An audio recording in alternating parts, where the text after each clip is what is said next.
back, and now to some of your stories in brief. We begin ahead of May 29 inauguration ceremony.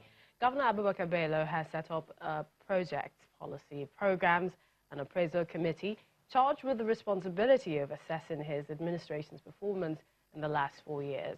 The 65-person committee, which has the deputy governor's chairman, is also to brainstorm on new projects that are achievable within the next 4 years. According to Governor Bello, the inauguration of the committee is necessary to set in motion plans and programs that will guide his government in the task ahead. He also set up a 75-person committee to plan for the May 29 inauguration ceremony. Governor Bello, however, says membership of the two committees is not a reflection of his second-term cabinet.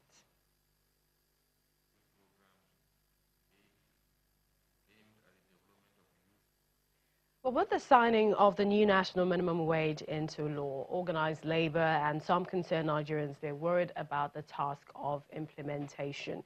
Well, these anxiety on the minimum wage is stemming from the capacity of some state governments to foot the wage bill, and also agitation by these governments to increase allocation from the Federation account to prevent the threat of a massive downsizing. Well, joining us from Abuja studio to discuss this issue is the chairman, National Salaries, Incomes and Wages Commission, Mr. Richard Obule. A pleasure to have you on the program this afternoon. Thank you. Let's start by asking, I mean, the National Salaries, Incomes and Wages Commission is, you know, an important one. It's been in since 1960 when it was established, and is also a hub to determine realistic compensation system in the Nigerian economy. Would you say 30,000 as it stands now, is that realistic to Nigeria's economy? Well, let me start by saying that the commission was established in 1992, and the law that made it functional came into being in 1993. Now, in terms of the figure that was arrived at, that is the 30,000 naira per month minimum wage, is not that it was prescribed.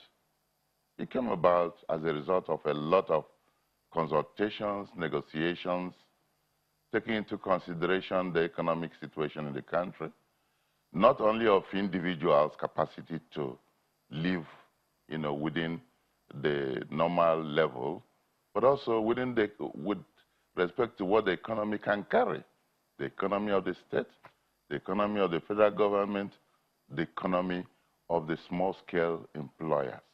These are some of the issues that made the 30,000 naira minimum wage come into being. It might not be enough, but at the same time, one would see that there are so many people unemployed today in Nigeria. And if we want more employment, we need to keep the wage level at a point where it will be possible to accommodate more people. What about the fear that some states have already passed their budgets 2019 on the basis of 18,000 naira without the inclusion of the wage increase? Well, I can tell you that if any state did that, that would be lack of foresight, because at the federal level, the issue of budgeting for this minimum wage was taken into consideration, because the discussion predated the signing of the 2019 budget, because the discussion took most part of 2018. And so every state and the employer must take into consideration the fact that there will be a minimum wage, and the figure was already out there. It was a question of the National Assembly passing the law that was being awaited, and then the signing into law by the president. So how do you think state governors will implement this new wage increase without having to lay off staff, employees? Well, during the discussion, we tried to let them know that the issue of implementing minimum wage to keep everybody in employment without laying off some people would be done through negotiation with unions, because you can't increase other levels of wage by the same level you increase the minimum wage. If you do so, definitely it will affect the wage bill very adversely. So through negotiation, they will be able to know what kind of increase will actually be given to the rest. Mr. Richard Ogule, Chairman, National Salaries, Incomes and Wages Commission, would like to thank you for joining us on the program at this time. Well, let's now quickly get a hang of what's going on at the National Assembly. Our correspondent at the House of Representatives is there for us, NISWC.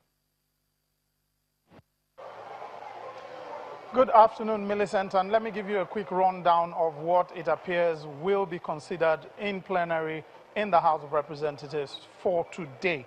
According to the other paper, we have two reports, I beg your pardon, that will be presented.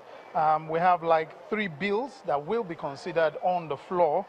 3 motions are also listed out on the other paper, and 16 reports should be considered in the committee of the whole. Now, you do know that this is the other paper that has this lined out, but usually the rules allow that if there are other motions or other bills that they consider important, that the rules can be suspended to allow those motions or bills to be considered. So I'd like to just emphasize that this is what is on the other paper for today, but we could still have other things that can come up. And I'm sure you watched the report yesterday, which stated that the committee report for the appropriation bill, the 2019 appropriation bill, is still being worked on and could get here before Thursday or latest by next week. So that is what we have right now in the House of Representatives for plenary today. Many thanks, Larry, there with us for us at the Green Chamber. Well, that's it on the program. We'd like to thank you for watching. Don't forget you can join the discussion via our social media platforms at Channels TV, at TTV Politics, #Lunchtime Politics. I'm Millicent Walker. I'll see you soon.